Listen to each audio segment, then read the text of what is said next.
Hey everybody, welcome back. I'm about to go to work in a few minutes. I just wanted to talk briefly about the debate the other night, and I gotta say that was one of the craziest debates I've ever seen my entire life. A lot of people already have their minds made up, it sounds, and they should just, forget about the rest of the. Because I just don't see. They were talking about changing the rules with how the debate functions as far as the speaking. I just don't know how. They're cutting Trump's mic off. I just don't see how you'd stop him from interrupting. Because we saw that a lot in 2016. He kept interrupting Hillary, talking over her, and it was like worse than I thought. The 2016 debates are pretty heated. That one was even worse. If we got two more of those, oh my God. But yeah, they're already talking. Chris Wallace was already, even though he's not going to be the moderator in the next one, he was already talking about changing the. They're talking about changing the format, the rules. Well, hopefully it'll help with that. I just cannot imagine. Can you imagine like everybody from Fox News being them? That's what Trump wanted. Can you imagine like somebody like Sean Hannity or Tucker Carlson from Fox News being the moderators? They would just let Trump do whatever he wanted. Since especially Sean Hannity, that guy is so in bed with Trump. It's like Trump can do no wrong. I don't know if that's the way he really feels, or if that's just the way Fox News is telling him to act. But Sean Hannity, I've seen interviews with him and Trump, and he is just such admiration of him. Like he can do no wrong. But yeah, can you just imagine that? Like Trump, that's what he said, that he wanted all of the moderators to be like on his side, the Republican um, commentators of Fox News. Like, oh my God, that would be a disaster. Like I said, I thought 2016 the debates were really heated, but yeah, that was even worse. I thought Trump would have mellowed by now. Even in 2016, I thought, oh, he's just trying to, you know, rile up his base. And I said, I thought, once he became president, he would calm down. But it just seems like he's gotten on more and more of an ego trip the more time goes on. It's funny. I'm not a fan of Howard. I don't have a problem with him, but Howard Stern. Who the hell is he to be, saying anything? Obviously, he's kind of a goofball himself, but. I did watch. They used to be friends. They're not really friends anymore. He used to have him on his show all the time. Both being New Yorkers, I believe. And I don't know what it was. I can't imagine Howard Stern being psychotic, but I think. Oh yeah, it was a 2016. He wanted Howard Stern to endorse him, like at the Republican National Convention, and Stern, I guess, well, he's a Democrat, so he said, well, number one, I'm a Democrat, but he said, number two, he said, I'm not really wanting for public, that kind of public speaking, political speaking. He said, I'm good on my radio show, but, standing up, at a convention, and he said, that's not, endorsing a politician like yourself. That's not really my thing, and I guess ever since then, Donald Trump pretty much cut him off, and they haven't spoken or seen each other since. But it was funny, even Howard Stern said that he got help when he was younger. I guess he had psychotic, not the type of, maybe to hurt people, but he said that he, had some type of like psychotic behavior, tendencies, thoughts, and he got help, and obviously he's better now, just a goofball, but he did say that he recognizes a lot of, he wishes that Trump would get help. He says, I recognize a lot of those psychotic traits in Trump. He said he really needs to get help. I wish he would get help, but he says, I could talk to him until I'm blue in the face, and he won't do it. He's just gonna, he's 70 years old, 73, whatever now, almost 74. He said there's basically no turning back. He's not gonna change at this point. But yeah, I do think this election is going to be close. So it'll be interesting to see how.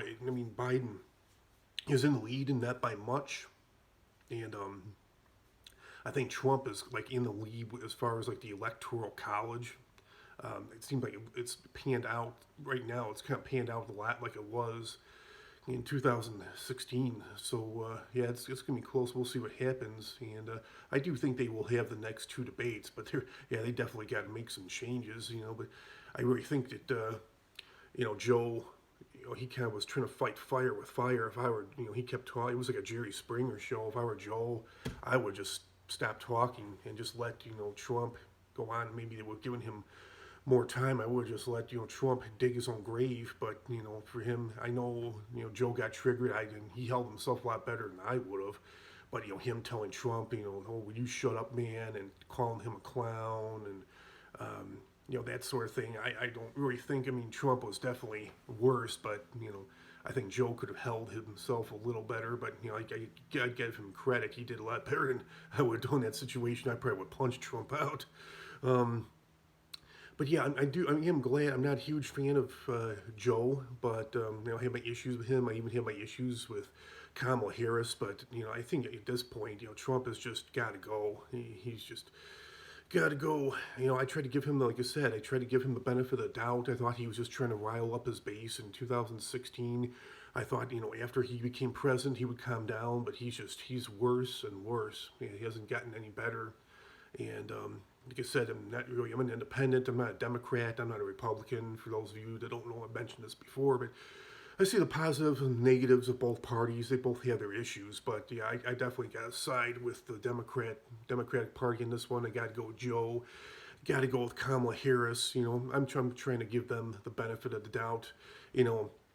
I do think that Joe is a smart person, but I just think that he his memory might be starting to. He did a lot better than I thought he did. Because some people are like, oh, he's probably not even going to debate because supposedly, and we've seen it. So he did lose his train of thought. He did a lot better than I thought he would, but a couple of times he did kind of lose his train of thought.